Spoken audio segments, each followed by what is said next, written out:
Bismillahirrohmanirrohim. Assalamualaikum warahmatullahi wabarakatuh. Halo teman-teman semua, apa kabar kalian hari ini?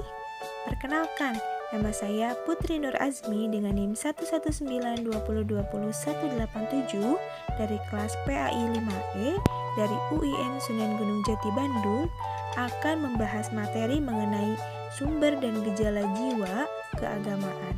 Oke, langsung saja. Apa sih poin-poinnya? Yang pertama yaitu ada pengertian jiwa keberagamaan. Yang kedua ada asal-usul agama. Yang ketiga ada teori sumber kejiwaan agama. Dan yang terakhir, yang keempat, yaitu ada sumber kejiwaan agama dalam pandangan Islam. Baik teman-teman, langsung saja ke materi yang pertama mengenai pengertian jiwa keagamaan.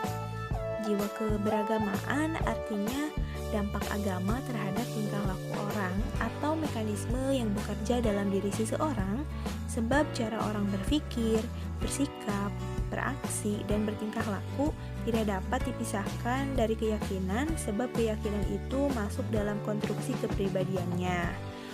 Kita langsung saja ke pembahasan yang kedua, yaitu mengenai asal-usul agama. Agama merupakan seperangkat instruksi atau panduan yang dianggap suci serta berasal dari Zat yang Maha Tinggi menggunakan perantara seseorang manusia yang dipilihnya, di mana panduan hidup itu berisi tata aturan tentang perbuatan yang seharusnya dilakukan maupun perbuatan yang seharusnya ditinggalkan oleh para pemeluknya. Dan barang siapa yang mentaati tata aturan pedoman hidup tersebut, maka dia akan mendapatkan kebahagiaan hidup, dunia, dan alam keabadian.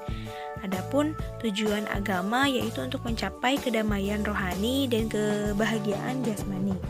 Nah, adapun para ahli yang pertama mempelajari dan membahas asal-usul agama yaitu ada ahli filologi F. Max Muller, pakar sejarah, C. de Bresses, ahli filsafat, Auguste Comte, dan lainnya.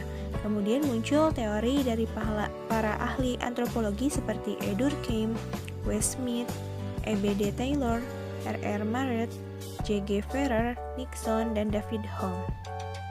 Adapun asal-usul agama menurut pendapat para ilmuwan muslim didasarkan atas firman Allah dalam Quran surat Al-Baqarah ayat 213. Di sini dalam ayat ini dijelaskan bahwa manusia itu pada asalnya dalam keadaan beragama dan berkeyakinan, yaitu beriman kepada Tuhan atau bertauhid. Kita lanjut ke pembahasan yang ketiga mengenai teori sumber kejiwaan agama. Yang pertama ada teori monistik. Teori monistik melihat sumber jiwa keberagamaan manusia merupakan sebuah kesatuan dalam jiwa manusia, lebih menitik beratkan pada berpikir. Tokohnya ada Thomas van Aquino, Friedrich Hegel, Sigmund Freud, dan lain sebagainya. Dan yang kedua ada teori fakulti. Dari teori fakulti ini melihat sumber jiwa beragama manusia merupakan gabungan dari berbagai unsur kejiwaan dalam diri manusia. Tingkah laku manusia tidak bersumber pada satu faktor dan unsur yang memegang peran penting dalam cipta rasa dan karsa. Tokohnya yaitu G.M. Stratton, Zakiyah Frajat, dan lainnya. Dan yang ketiga ada teori fitrah. Teori fitrah ini bersifat suci, tetapi kesucian tersebut perlu dijaga dan dikembangkan melalui pola pengasuhan, pembinaan, pendidikan, dan pergaulan yang baik. Adapun menurut para ahli, fitrah bersifat suci, bertauhid, ikhlas, insting, dan tabiat. Tokohnya yaitu ada Ibnu Taimiyah, Al-Ghazali, dan lain sebagainya. Baik, kita lanjut saja ke pembahasan yang terakhir mengenai sumber kejiwaan agama dalam pandangan Islam. Sumber kejiwaan agama berdasarkan pandangan Islam juga sama dengan sumber kejiwaan menurut para filsuf dan psikologi pada umumnya, melainkan ada tambahan yakni akal dan wahyu atau iman. Semua ini sudah diciptakan oleh Allah sejak manusia dilahirkan. Komponen jiwa manusia yang sering disebut terdiri dari akal, kalbu, nafsu, ruh, godob, basiroh, dan syahwat.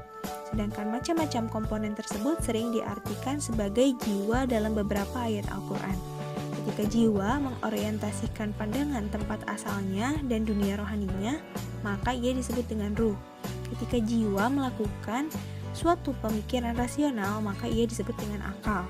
Ketika memperoleh pencerahan dari Allah pada saat terjadinya mukasyafah atau disingkatkannya hijab, maka ia disebut dengan kalbu atau hati. Dan ketika ia berhadapan dengan tubuh, maka disebut dengan nafsu. Nah, dalam Al-Quran, jiwa diistilahkan dengan istilah nafs, yaitu terdapat dalam Al-Quran, surat Al-Fajr ayat 27-30. Allah berfirman, A'udzu billahi minasyaitonir rajim. Bismillahirrahmanirrahim. Ya ayyuhan nafsul mutmainnah, irji'i ila rabbiki radiyatan mardiyah, fadkhulil fi ibadi wadkhulil jannati. Shadaqallahul azim. Yang artinya, wahai jiwa yang tenang, kembalilah kepada Tuhanmu dengan hati yang ridho dan diridhoinya. Maka masuklah ke dalam golongan hamba-hambaku dan masuklah ke dalam surga-surgaku. Quran surat Al-Fajr ayat 27-30. Alhamdulillahirrabbilalamin. Selesai sudah pembahasan materi kali ini. Dicukupkan sekian. Wassalamualaikum warahmatullahi wabarakatuh.